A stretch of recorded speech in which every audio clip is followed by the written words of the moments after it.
큰 그림을 완성하려면 밑그림이 필수입니다. 알고 공부하면 효과가 200%. 주간이그 시작합니다.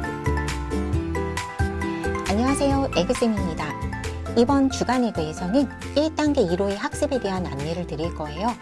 아이가 6살 정도 되면 부모님들은 수학의 큰 그림을 그리기 시작하시죠? 그런데 밑그림을 잘 그려두어야 완성도 있는 그림을 그릴 수 있는 것도 아시죠? 오늘 밑그림을 잘 그릴 수 있는 정보들을 알려드릴 테니 끝까지 함께 해주세요. 1단계 1호는 수화연산 학습의 시작이기 때문에 중요한 의미를 가집니다. 수의 범위는 10가지예요. 학교 교육과정에서는 1학년 1학기 1단원 9가지의 수, 3단원, 덧셈과 뺄셈에 해당됩니다. 전반부는 수를 여러 가지로 세어보고 수의 기초를 다질 수 있는 내용이에요.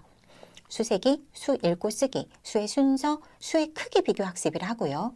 후반부에서는 모으기, 가르기, 덧셈과 뺄셈의 기초 학습을 하게 됩니다. 이 교재에서는 수를 여러 가지 방법으로 나타내어 보기도 하고 다양한 사파로 수에 대한 이해를 도울 수 있어요. 학습지로 공부한 친구들은 정말 신나게 풀어요. 재밌거든요. 어느 교재든 아이들이 어려워하는 지점이 있는데요. 모으기와 가르기에서 어려움을 겪을 수 있어요. 모으기와 가르기를 이해해도 도식의 수를 나타내는 것이 어려워서 그럴 수 있거든요. 이렇게 모아놓으면 5개인 것을 알고 있는데 2개와 3개로 나눠져 있으면 몇 개인지 한눈에 파악하기 어려울 수 있거든요.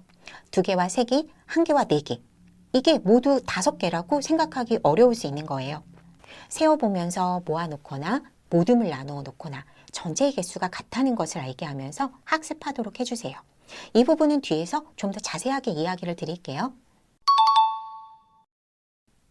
수의 범위가 10가지이기 때문에 6살 친구들도 이 교재를 학습하는 경우가 있어요. 7세 1학년 초반의 어린이까지 연령의 범위가 넓어요. 지면 학습량이나 문제의 의미 파악, 개념의 이해 수준 등을 고려할 때 권장 연령은 7세 중반 또는 후반인데요. 늘 말씀드리듯 진도에는 개인차가 있습니다. 학부모님이 보시고 가장 적절한 시기를 정하는 것이 필요하죠. 연령별로 학습 방법에 차이를 두는 것이 좋아요. 6살 친구라면 10개 이내의 여러 가지 실제 물건을 제시해서 수를 하나씩 짚어보면서 세어보는 경험을 많이 하도록 해야 돼요. 이 비율이 지면 학습 비율보다 높아야 하는 시기가 6살이에요. 인류가 쥐 3마리와 호랑이 3마리가 같은 양임을 알고 숫자 3으로 표시하고 3 또는 셋 이렇게 읽는데 수천 년의 시간이 걸렸다고 하잖아요. 6살 친구들은 실제 양을 통해서 수를 이해하게 해야 돼요. 그러면서 교재에 나오는 다양한 수 표현을 병행하는 것이 좋습니다. 이 과정이 충분하지 않은 채로 연산을 시작해서 머릿속에 수에 대한 이미지가 전혀 없으니 나름 손가락을 사용해서 해결을 하는 건데 어른들은 그것을 걱정하고 나아가 문제시하죠. 막 못 쓰게 하고 자, 실물을 주시고 교구를 주시고 아이들이 생각할 수 있는 기반을 마련해 주시는 게 좋아요. 어린 아이들일수록 학습의 제시 순서는 날 것부터 정리된 것의 순서가 되는 것이 좋아요. 이미 정리된 것만 본 친구는 자신만의 방식으로 구성하는 능력이 당연히 떨어질 수밖에 없어요. 실제 물건을 많이 세어보거나 교구를 사용해서 수를 많이 세어보도록 해도 좋고요. 실제 세는 경험과 체득한 양을 교재의 문제를 풀면서 본인의 감각으로 습득해 나가도록 하는 것. 이것에 신경 써야 하는 시기가 6살 때입니다. 이때 물건의 배열은 다양하게 해주시는 게 좋아요. 한 줄, 2줄 모아놓고 세기도 하고요. 그리고 2부분 또는 3부분으로 나누어서 수를 세어보기도 하는 겁니다. 수의 합성과 분해 능력을 좋게 해줍니다. 이렇게 6살 친구들은 수를 학습할 수 있는 전반부에 시간을 많이 들이는 것이 좋아요. 그리고 나서 천천히 수 모으기와 가르기, 덧셈과 뺄셈을 학습하게 해주시는 거예요. 마찬가지로 모으기와 가르기도 실물로 충분히 연습을 하고 지면으로 들어가는 것이 좋습니다. 교구나 실물로 연습하는 비율을 70% 이상, 적어도 60% 이상은 할애해야 탄탄한 수의 기초를 잡게 해주시는 거예요. 이게 잘 되어 있으면 나중에 고생 덜 하십니다. 사고력 연산 에그의 문제들은 상황 속에서 주어지는 경우가 많아요. 그렇기 때문에 인지 수준도 고려해야 하거든요. 그러니까 6살 친구들은 천천히 나가시거나 1단계 2호에 20가지 수 부분을 학습한 다음 다시 1단계 1호로 돌아와서 모으기와 가르기 부분을 학습하는 것도 한 방법이 될 수 있습니다. 이건 어려워하는 아이의 경우를 말씀드리는 거고요. 뭐 잘하는 아이는 당연히 그냥 순차적으로 학습을 해도 괜찮습니다.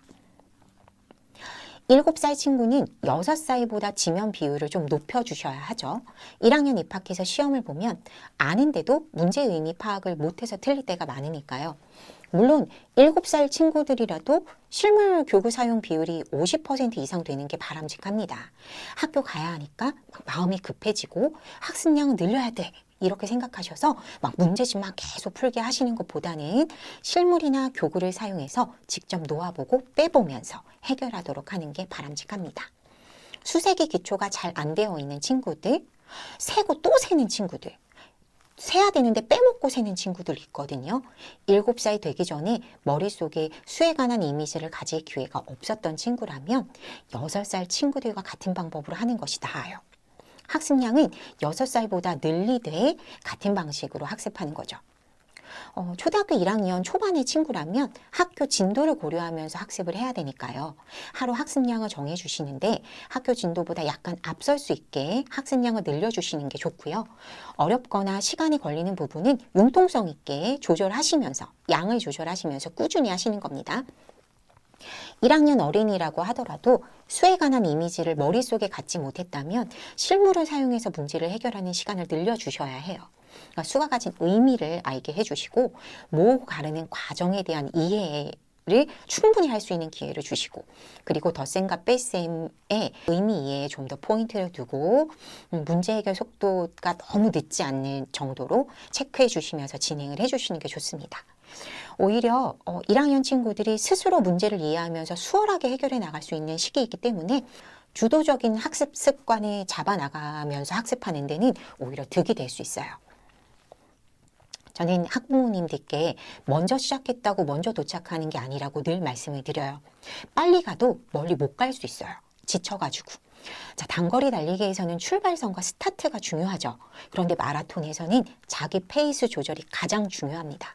우리 애들 초등학교 1학년만 다닐 거 아니잖아요.